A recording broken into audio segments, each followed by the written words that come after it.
하나님 말씀 시편 105편 10절까지 우리 다 같이 한번 읽읍시다.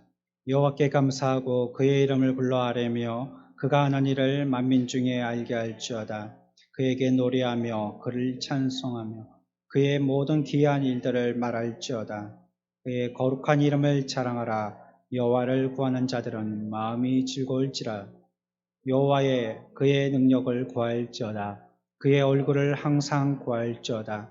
그의 종 아브라함의 후손 곧 택하신 야곱의 자손 너희는 그가 행하신 기적과 그의 이적과 그의 입의 판단을 기억할지어다. 그는 여호와 우리 하나님이시라. 그의 판단이 온 땅에 있도다. 그는 그의 언약 곧 천대에 걸쳐 명령하신 말씀을 영원히 기억하셨으니 이것은 아브라함과 맺은 언약이고 이삭에게 하신 맹세이며 야곱에게 세우신 율례 곧 이스라엘에게 하신 영원한 언약이라. 아멘. 23문 시간입니다. 지난 시간에 첫 번째로 조금 했고요. 두 번째 시간이 되겠습니다. 그리스도께서 우리의 구속자로서 무슨 직책을 행하십니까?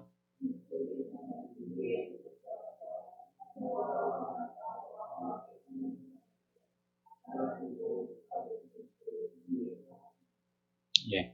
우리가 그래서 지난주에 조금 거론하고 마쳤던 말씀이 바로 기름 부음 받은 자다라는 이 부분을 생각하고 마쳤습니다. 기름 부음 받은 자, 그리스도의 뜻입니다.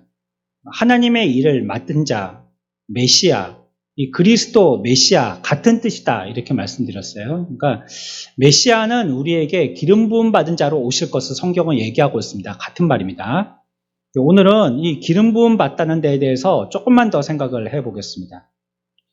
우리가 금방 읽었던 시편 기자는요, 주께서 이미 하신 말씀을 기억함으로 감사하며 찬송하고 즐거워할지어다 라고 얘기하고 있습니다.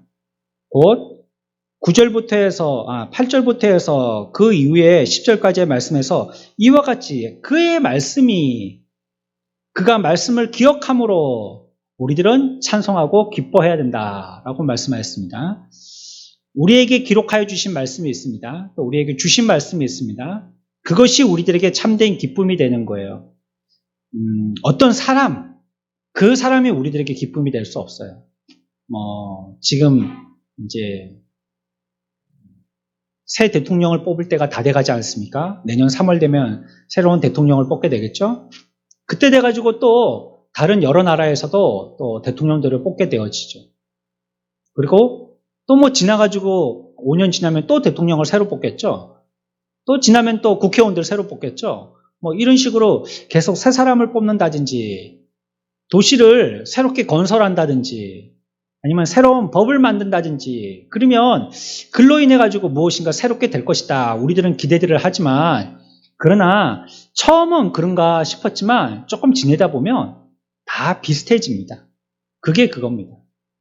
그래서 옛날에 했던 걸 다시 돌리고 또 돌렸던 걸 또 다시 새롭게 하고 이렇게 계속 왔다 왼쪽으로 꺾었다 오른쪽으로 꺾었다 맨날 그러면서 기우뚱 하면서 지그재그로 가게 되는 것이 인생이죠. 우리들은 어떤 사람, 계획 이런 것들에 대해서 굉장한 기대를 가지고 그것이 새로운 것이다라고 새 것이다 이렇게 얘기하지만 우리들에게 참으로 믿고 의지할 만한 언약은 무엇이냐? 성경이라고 말씀하고 있습니다. 우리가 이와 같이 갈짓자로 걸지 않고 똑바로 정로로 갈 수 있는 것은 언약의 말씀을 붙들고 갈 때이다는 걸 우리들에게 얘기하고 있어요. 참된 메시아가 어디 있으시냐? 참된 그리스도가 어디에 있으시냐? 마지막 때가 될수록 우리들을 갈짓자로 걷게 한다는 거예요. 여기에 있다 저기에 있다 하고 이 말씀이다 저 말씀이다 하고 이렇게 나타난다 저렇게 나타난다 하고 더 시끄럽고 더 어지럽고 이제 점점 우리의 지식이 쌓여가면서 더 명확하고 더 분명하고 밝아야 될 텐데 오히려 반대로 더 어두워지고 더 우왕좌왕하고 더 갈피를 못 잡고 이렇게 되더라는 거예요. 그러나 성경은 우리들에게 분명하게 말씀하죠. 이것은 우리에게 언약으로 명령으로 하신 그 말씀을 붙드는 것이다. 우리에게 메시아를 주시고 그리스도가 우리의 참 메시아 되신다라는 것은 언약이다. 언약. 우리에게 약속하신 바다. 어떤 현상이나 상황을 얘기하는 것이 아니다. 이렇게 말씀하고 있습니다. 우리가 그러므로 어떤 때에서든지 우리가 균형을 잃지 않고 또 방향도 잃지 않고 하기 위해서는 언약의 말씀을 단단히 붙들어야 되는 것입니다. 어느 방향으로 가야 될지 그 방향을 종잡을 수 있는 것은 오직 하나님의 말씀이 우리들에게 지시하는 방향임을 얘기하고 있어요. 그래서 이것을 천대 명하라 우리들에게 말씀하고 있죠. 나와 나를 통하여서 그 후손에게 이르기까지 영원히 기억되도록 다 전하여서 알게 하라 라고 얘기하는 것입니다. 만약에 저와 여러분들이 이 일을 게을리한다면 어떻게 되겠어요? 주님만이 우리의 메시아이십니다 라는 것을 갖다가 우리가 전하지 않았어요. 게을러서 우리가 안 전하는 거예요. 그러면 어떻게 돼요? 이제 끊기는 겁니다. 딱 대가 끊겨요. 그래서 더 이상 메시아가 참으로 우리의 구주인가를 알 수 있는 방법이 없게 되어지는 겁니다. 어디 도서관 같은 데 가고 이렇게 보니까 이게 2021년도에 많은 사람들이 교회라는 곳에 모여서 읽던 책이라면서 이게 유물관에 도서관에 꽂혀가지고 겨우 책에 어떤 신화처럼 알게 되어지게 되는 거예요. 우리가 전하지 않으면 안 되는 겁니다. 우리의 후손에게 천대까지 이르러서 기억되게 해야 된다라고 얘기합니다. 오늘날에는 절대 가치가 없지 않습니까? 그렇죠? 그래서 뭐 별말들을 다 하잖아요. 이제는 영화도 그리고 뭐 드라마도 그리고 이게 진리가 아니고 또 이 세상에서의 어떤 기준에서도 벗어나는 그런 것들이 많은 사람들에게 자극이 되니까요. 그것이 그러한 어떤 드라마나 뭐 영화의 주제가 되는 거예요. 뭐 좀비물이라든지 말이죠. 눈 빨간 사람이 나와가지고 뭐 어떻게 해고 다니는 거 이런 거라든지. 뭐 희한한 뭐 어떤 현상 같은 거 뭐 오징어 게임, 뭐 사람들의 극악함을 보여주는 이런 영화, 물질 이런 것들이 이건 예전 우리 인간들이 사는 세상에서도 참 가치 그리고 우리는 그걸 갖다가 어떻게 해야 된다라고 그것을 조절할 줄 아는 그 정도였었는데 이제는 그게 아닌 거예요. 그게 절대 가치가 되어지고 또 어떤 거는 절대 가치였는데 절대 가치를 다 허물어 버리고요. 남자들끼리 결혼해야 되고 동성혼 이런 거 이제 다 해야 된다라고. 정신 나간 사람들. 성경에서 얘기하는 대로 말하지 않으면 여러분 동성연애라는 게 뭐 여러분들은 뭐 정보를 많이 들으시고 읽으셨기 때문에 아시겠지만 이게 젊은이들 가운데는 설득력 있는 거라는 말이에요. 이걸 갖다가 반대하면 어떤 문화적인 갭을 느낍니다. 네, 저 사람은 좀 굉장히 뒤떨어진 사람이구나 이렇게 생각하는 거예요. 그러니까 이 시대 사람들과 발맞추려면 모든 부분에 대해서 개방적이어야 되는 거예요. 외국의 사람들이 우리나라로 이렇게 이민 오는 거라든지 아니면 또 뭐 자기 나라를 잃어버리고 그리고 한 나라에 어느 나라에서 가서 살까 하는 여러 나라를 갖다가 궁리해보는 이런 일들도 받아들일까 받아들이지 말까 난민의 문제 이런 것들도 받아들일까 받아들이지 말까 이런 것들도 어떻게 해야 될 것인가 이런 것에 대해서 닫혀있는 사회나 사람들은 저 사람들은 후진적이다라고 이렇게 생각하는 거예요. 그러니까 뭐든지 개방이 되어서 열려 있어서 다 수용하고 받아들이고 판단은 개인이 해야 된다는 것이 요즘 트렌드입니다. 뭐 절대 이렇게 하게 하면 이제 꼰대라는 소리 듣죠. 그러니까 그 또 비꼬는 말들이 있잖아요. 젊은 사람들이 나이 든 사람 라떼라고 라떼.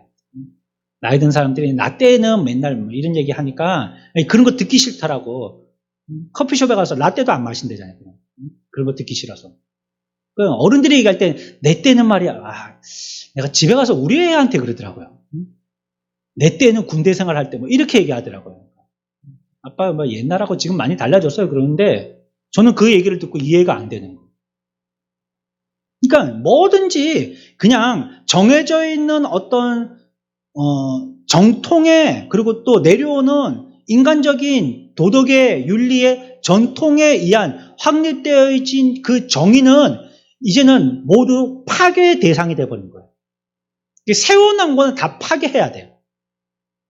그리고 새롭게 세워야지 그게 현명한 거라고 생각하는 거예요. 다 부숴버리잖아요. 뭐든지. 만들어 놓은 거는 만들어 놓은 것이 다 타겟이 되어서 다 부숴버립니다. 거기에 한 가지가 하나님의 진리의 성경 말씀도 한 가지가 되어 있습니다. 그래도 부숴버려야 된다는 거예요. 이걸 재해석해야 된다 이렇게 얘기하는 거예요. 재해석. 이 말씀은 그런 식으로 해석하면 안 되고 이 시대에 맞추어서 이렇게 해석해야 된다라고 이렇게 얘기하는 거예요. 그러니 이제 뭐가 진리인 줄 알겠어요.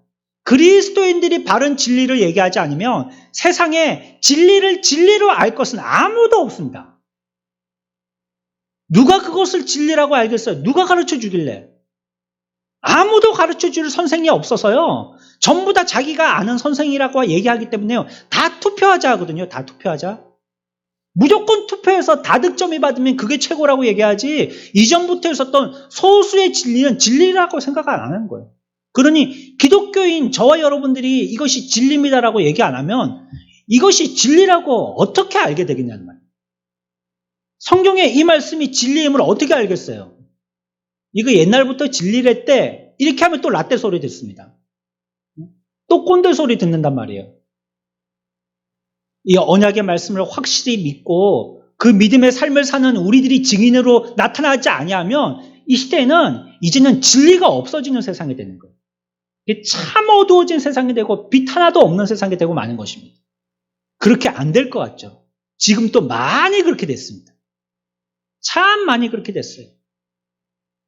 사람들이 이제 지치는 거예요. 피곤이 누적되다 보니까 이래도 그만이고 저래도 그만이고 뭐 그러다가 뭐 큰일 나겠나. 맨날 북한이 미사일 쏘니까 아이고 뭐 그러다 말겠지.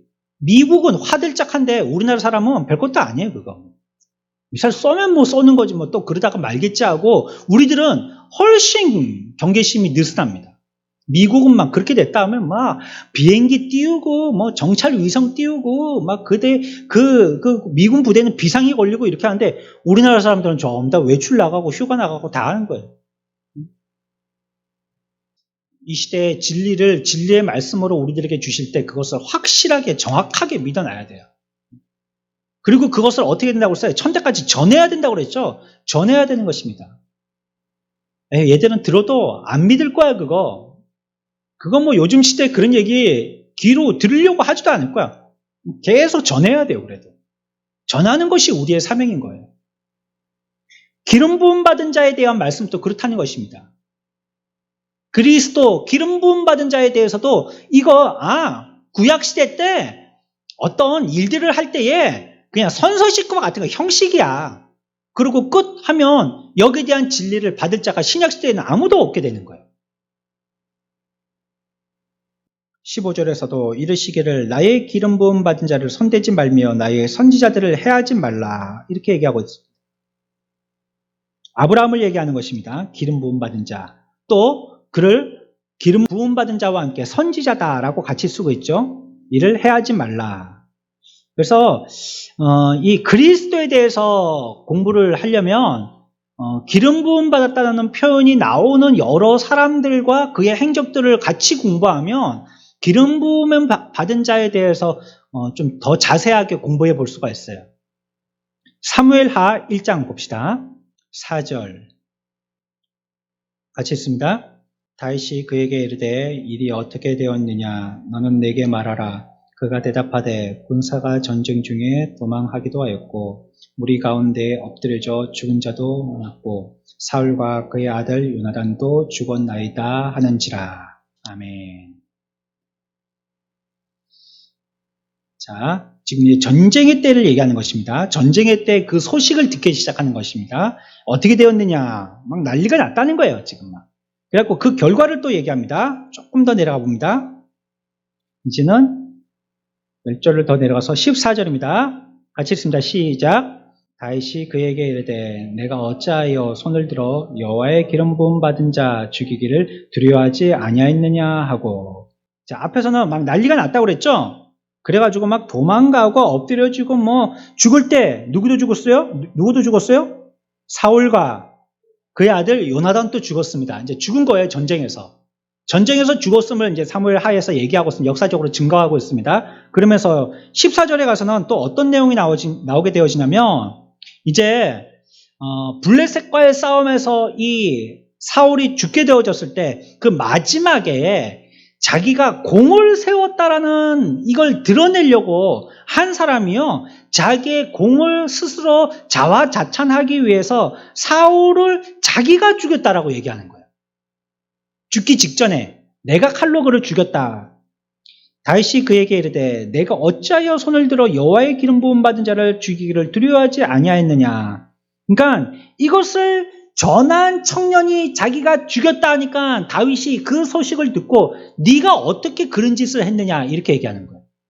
자기는 자랑삼아 다윗 앞에 와서 다윗하고 사울하고 이 정적이니까 죽었음을 갖다가 이 적장 앞에 와서 얘기하면 자기가 무슨 상급이라도 받고 뭐 훈장이라도 받을 줄 알고 와서 얘기했더니 다윗은 전혀 그가 예상한 것과 전혀 다르게 의사를 표현하죠. 어째 네가 뭐라고요?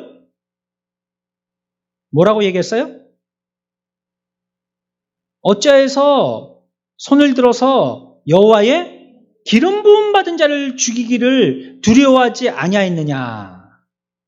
결국 이거 자랑으로 알고 다윗 앞에 와서 자기 자랑했던 이 청년은 어떻게 됐습니까? 죽었습니다. 그 다음 절에 보니까 청년 중 한 사람을 불러 이르되 가까이 가서 그를 죽이라 하매 침에 곧 죽으니라. 그 자리에서 바로 직사시켜버렸어요. 그렇죠? 그러니까 여기에 14절의 표현에 보면 이런 표현이 나왔죠. 우리가 지금 귀에 익숙하게 듣고 있는 표현 무엇입니까?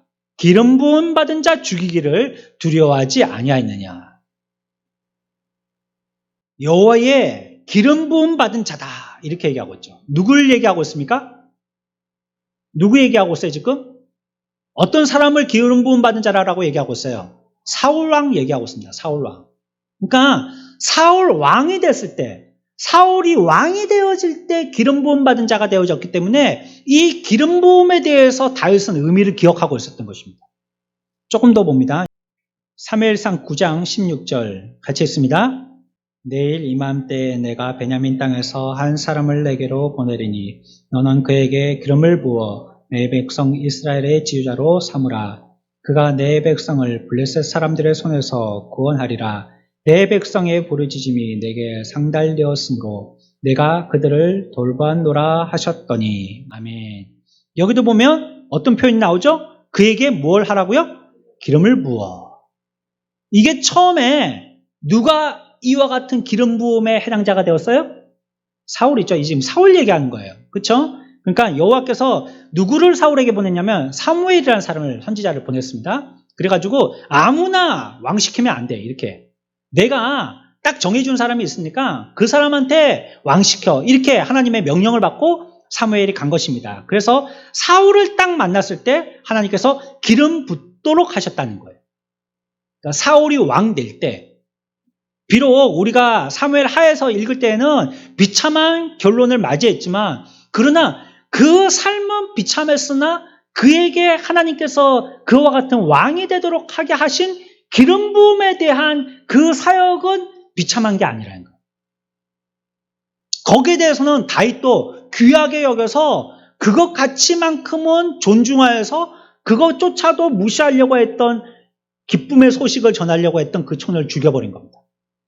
그 사람은 그렇다 할지라도 사울의 왕은 그와 같은 사람이라 할지라도 그를 왕되게 하셨던 하나님의 기름 부음의 가치, 그것은 다윗이 그렇게 그 청년이 보는 것처럼 쉽게 보지 않았다는 거예요. 왜? 오늘 금방 사무엘상 9장에서 봤던 것처럼 이는 하나님께서 세우신 거기 때문에, 하나님께서 기름 부음으로 세우게 하신 것이기 때문에 그 가치를 높이고 기억했던 것이에요. 결국은 사울이요, 기름 부음 받은 자가 되어졌지만 자기를 기름 부어서 세웠던 그 왕, 참 왕인 하나님께 충성하지 아니하였기 때문에 결국은 버림받게 되어졌습니다. 사무엘상입니다. 16장 13절 같이 읽습니다. 사무엘이 기름 뿔병을 가져다가 그의 형제 중에서 그에게 부었더니 이날 이후로 다윗이 여호와의 영에게 크게 감동되니라. 사무엘이 떠나서 라마로 가니라. 아멘. 여기 보세요. 그 모습을 그대로 묘사하고 있죠. 사무엘이 사울에게 기름 부은 자는 사무엘입니다. 사무엘이 기름 이게 저는 처음에 오타인 줄 알았어요. 제가 타이핑을 하다가 타이핑한 걸 딱 봤는데 이게 물병이라고 쳐야 될 걸 내가 잘못 쳤구나 이래가지고 물병이라고 고쳤거든요. 근데 읽다 보니까 이게 이상한 거예요. 물병에다가 뭘 이렇게 했다. 다시 성경을 찾아봤습니다.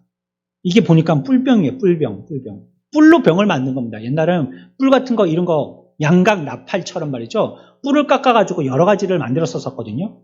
뿔로 병을 만든 겁니다. 옛날 할머니들이 플라스틱을 뭐라고 그랬죠? 뿔이라고 해요. 뿔. 그 뿔로 만든 거 필통, 뿔 필통 이런 거에 제 때가 아니고요. 우리 어머니 때 그러신 겁니다. 저는 그런 얘기 한 번도 안 했습니다.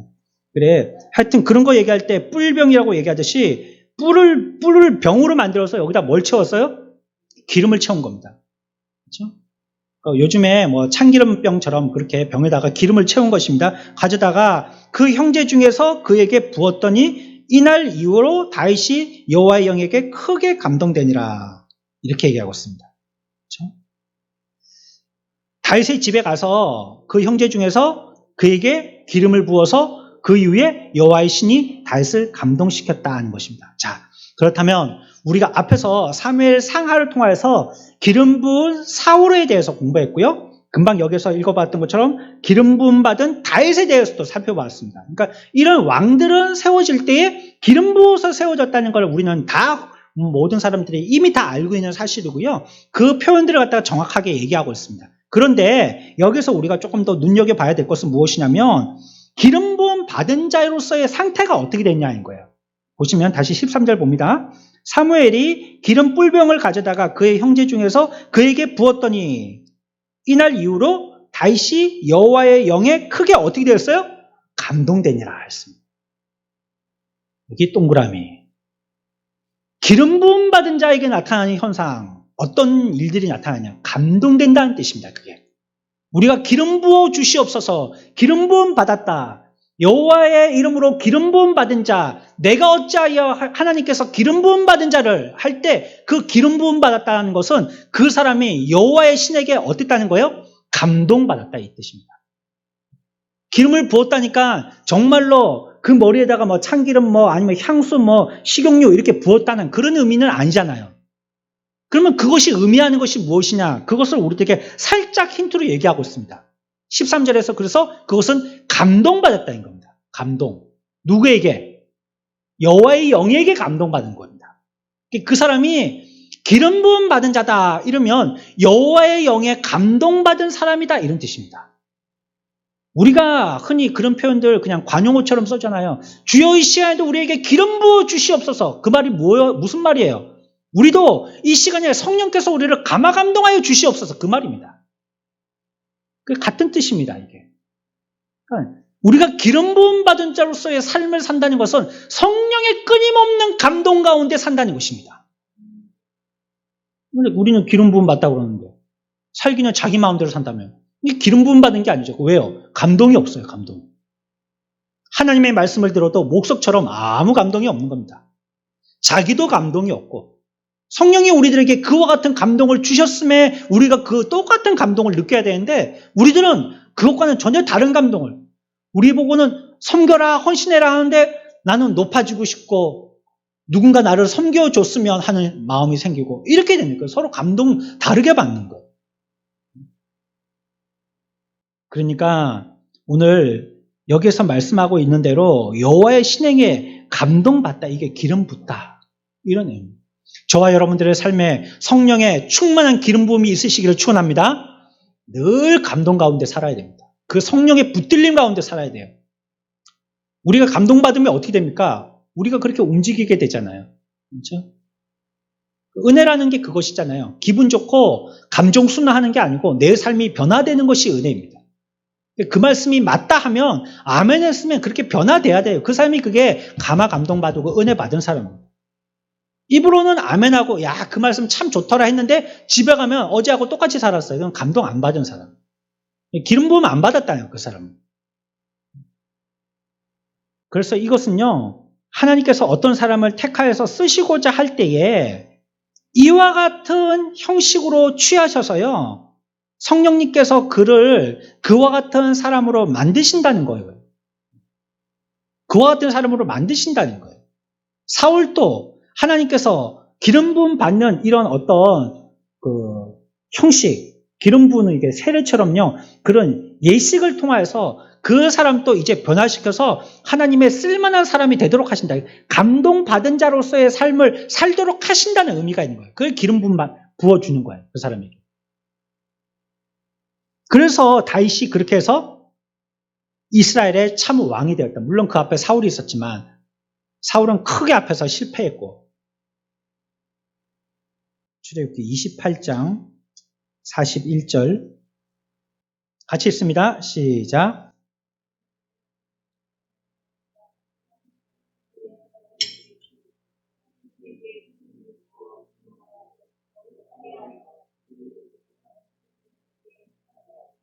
아멘. 여기도 여러분들 이제 눈에 그 표현이 쏙 들어오죠? 어떤 표현입니까? 그들에게 기름을 부어 위임하고. 그렇죠? 이제 이게 어떤 장면인지는 여러분들이 대충 이해가 가시죠? 제사장들 세울 때입니다. 앞에서 다윗과 사울의 예는 뭘 세울 때요? 왕 세울 때. 이제 지금은 보니까 누구 세울 때요?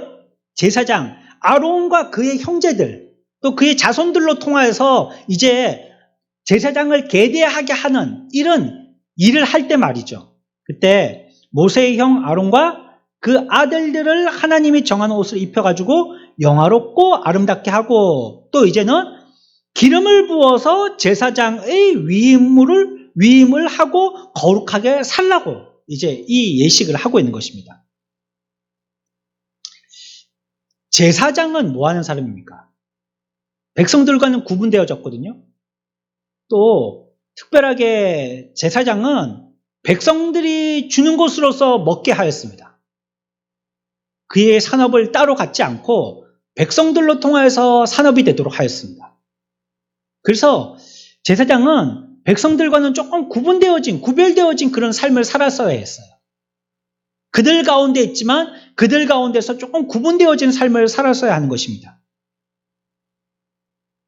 이스라엘 제사장이 되려면 이런 형식을 취하여서요, 왕을 세울 때와 마찬가지로요, 성령께서 그 마음을 변화시키는데 그 일을 행하는 의미가 있는 것이에요. 그 사람이 그와 같이 이제는 다른 일을 하려고 했던 사람이라 할지라도 기름 부음을 통해서 이제는 그 사람이 이 일을 하는 사람이 되도록 하게 하는 것이에요. 그 마음이 이제는 이전에 있던 그러한 삶에서는 청산되어지고 새로운 일들을 하게 한다는 뜻이에요. 그러니까 기름 부음이라는 의미가 그런 의미예요. 앞에서는 감동, 성령 하나님의 감동을 받는다는 의미였다 했잖아요. 근데 기름 부음 받아서 그 일을 할 때는요, 이제는 그 이전의 일과는 다른 일들을 하게 되어지는 거거든요. 그 삶에 마음의 변화를 갖고 와서 이제 새로운 일들을 하게 하는 거예요. 이제는 자기 마음대로 자기가 하고 싶은 일을 자기 마음껏 하는 자가 아니에요. 기름 부음 받은 자로서의 삶을 살아야 되는 것이에요. 그 일이 바뀌어지게 되는 것입니다. 뭔가 변화를 갖게 되어지는 거예요. 우리의 삶에 변화를 갖고 오게 되어지는 거예요. 그게 이제 기름 부음이 되겠죠. 우리가 그래서 성령으로 기름 부음 받아서 새 사람이 되어지면, 거듭난 자가 되어지면 우리의 삶에 변화를 갖고 오잖아요. 이전의 삶은 그 좋던 친구들, 그 좋던 술, 담배 다 이제 청산하고 새로운 데 취미를 갖게 되잖아요. 말씀을 읽고 또 묵상하고 또 신앙의 동료들과 함께 묵상할 말씀을 나누고 또 위에서 서로 기도해주고, 이것이 훨씬 더 감미롭고 맛있잖아요. 이 삶이, 그 마음의 태도가 완전히 변화되어졌죠. 그런 일들을 알게 되어질 때 마음의 태도의 변화와 같이 기름 부음이라는 것들도 그런 마음의 태도의 변화를 우리들에게 제시한다는 것이에요. 기름 부음 받은 자들은 그 삶에서 철저하게 구분되어진 새로운 마음의 태도를 가져야 될 것을 우리들에게 얘기하고 있어요. 그래서 이제 열왕기상 19장에 보면 읽지는 않겠습니다. 예후에게 기름을 부어서, 또 엘리사에게 기름을 부어서 이런 얘기들이 나오게 되어지는 것입니다. 그 사람들이 그런 일들을 하게 한 사람들이거든요. 열왕기상 19장 16절의 말씀입니다. 그래서 우리가 이런 기름 부음 받는다는 이 일을 통하여서 감동받아 그들의 직분에 그들의 이전의 삶과는 전혀 다른 삶으로서 그의 새로운 하나님의 능력을 나타내는 삶, 이런 것들을 얘기할 때 그럴 때 기름 붓는다, 이런 식으로 얘기하는 것입니다.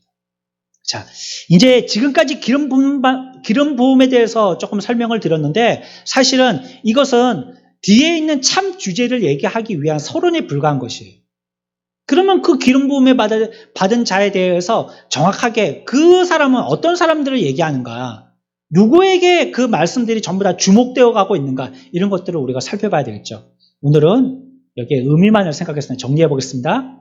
기름 부음은 감동되었다. 정리해 보자면요, 또 변화를 입었다. 또 다른 말로 하면 능력의 사람이다. 이런 의미가 되겠어요. 기름 부음 받았다는 말씀이 그런 의미로 우리는 해석해 볼 수가 있겠습니다.